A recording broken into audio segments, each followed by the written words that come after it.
my case, my dad was a police officer and lived in a police barracks with my mom. And there's 9 of us as children growing up. So it was a fun upbringing as a kid growing up with siblings, but it was very challenging because, I mean, you're lucky if you get a meal a day. You're lucky if you get home first to put on a pair of pants that your younger brother was going to put on when they come home from school. So things like we take for granted here, the big deal, food, water. So growing up, I grew up in this tiny single bedroom and a living room with my parents and all the children. So we live just in one room. So at night you put down some cloth or a mat and then you spread and sleep. So early in the morning you have to get up because your parents would say, get up, go outside. You have to go outside, stay outside all day and come back home only at dawn because you can't just stay, there's nowhere to sit around. If your parents have company or visitors, you kids have to be away.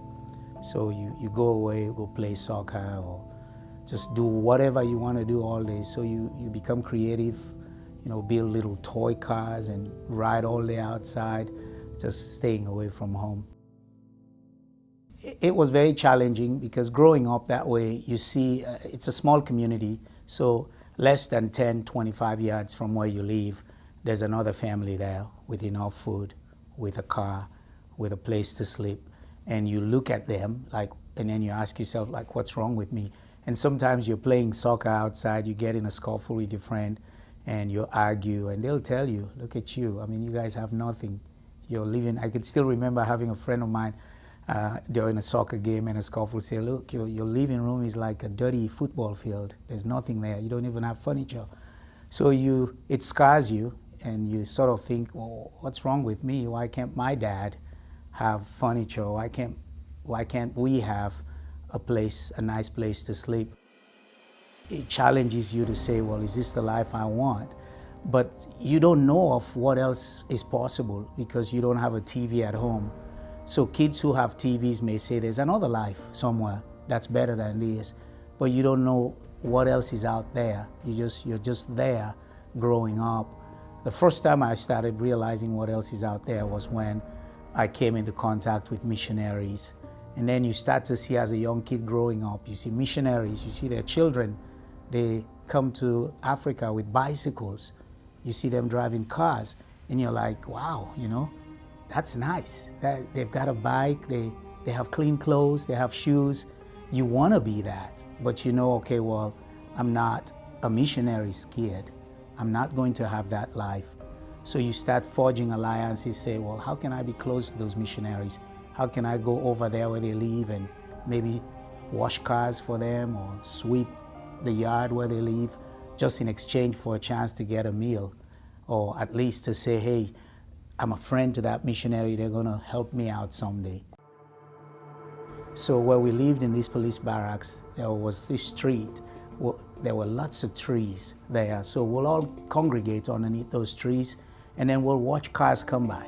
So along the police barracks was like the ocean, the Atlantic Ocean. That's where the bank governors, the United Nations representatives, the missionaries, that's where they lived. So in the evening, we'll see them come through with their cars, and then I'll always have this wishful thinking, like, well, one of these days I'm gonna stop one of these people and ask them if I could go walk for them, and my friends would say, you must be crazy, they're not gonna stop. So actually one day I did that. I did just that. I stopped this lady. She was sitting in the back of a Peugeot vehicle that's got the United Nations High Commission emblem, and stopped the car.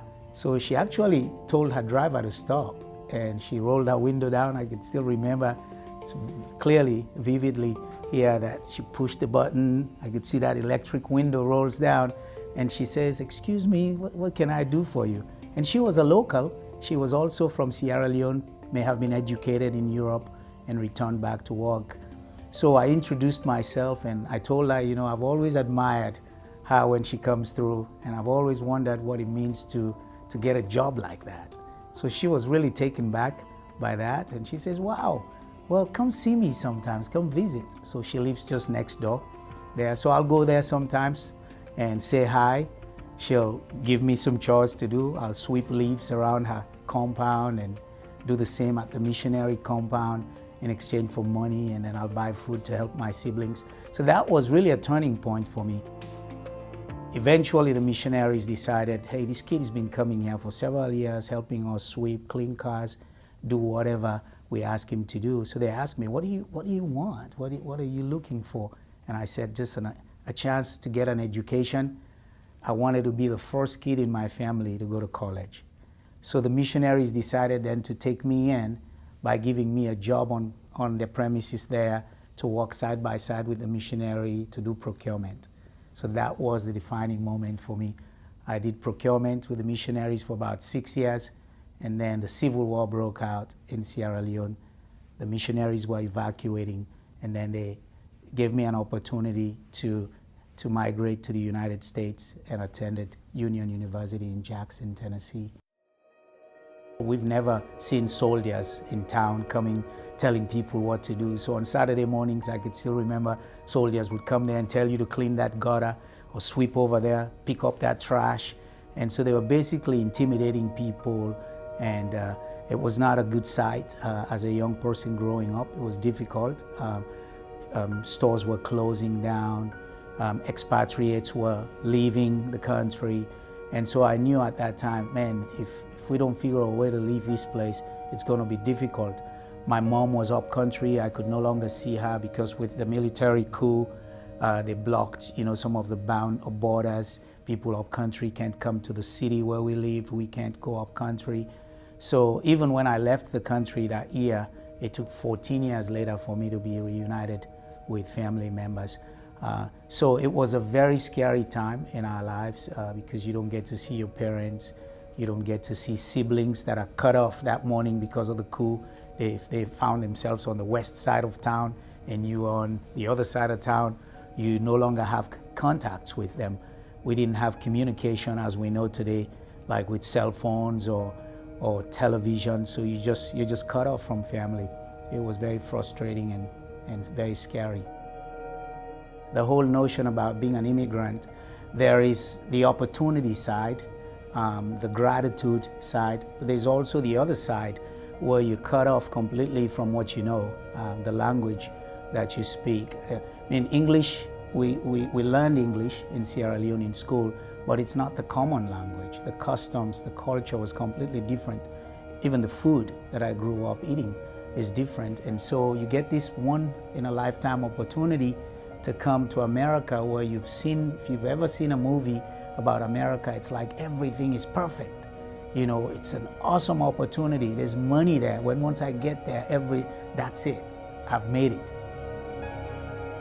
Driving me to Jackson, Tennessee for school was just a whole different experience because I didn't grow up, seeing students in a college having a bedroom for themselves, or even myself growing up having a bedroom for myself at that age. And there I saw students with cars, students with TVs, with telephones.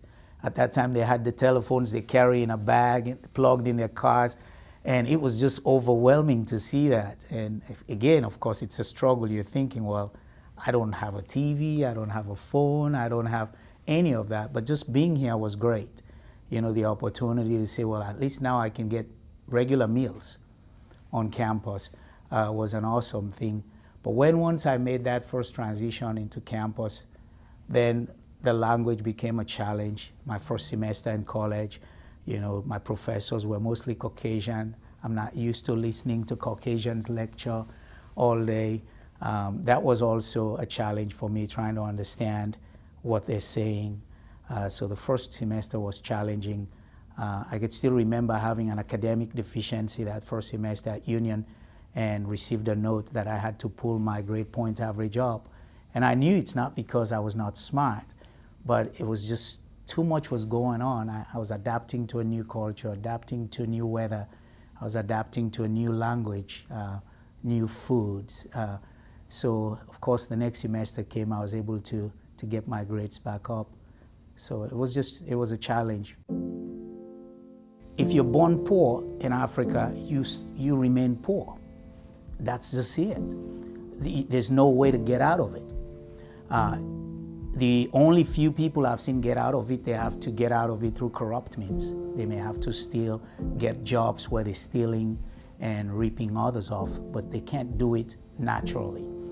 And in America, I realized, I came here, I don't have anything, but I'm beginning to see if I just clean somebody's toilets and vacuum their homes, and they give me $20 or $30, I can really do something for myself. So I wonder what would happen if I get an education and actually get a college degree and look for a job. I may be able to, for the first time, raise a family of my own and take care of them. So there was always that hope, and also believing in hard work and understanding what this country has, which as I go through the culture in college, on campus, I noticed that the kids in America were not taking enough advantage of what they had. I think America, as I mentioned a second ago, offers what no place on earth would ever offer. You could come here, get a job, work hard, and actually become a productive citizen in life. So I've seen that argument for the border back and forth. I believe in rules, following the rules at work, at home, and I have children and they have to follow rules.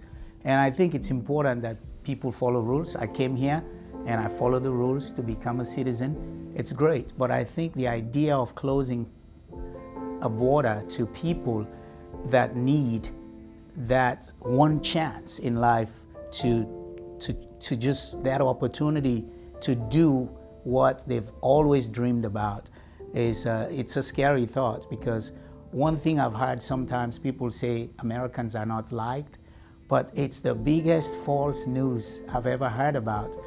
Growing up, we follow Americans. When Americans show up in African countries in jeans, I can still remember as a kid, you walk behind them and you're waving, white man, he's an American.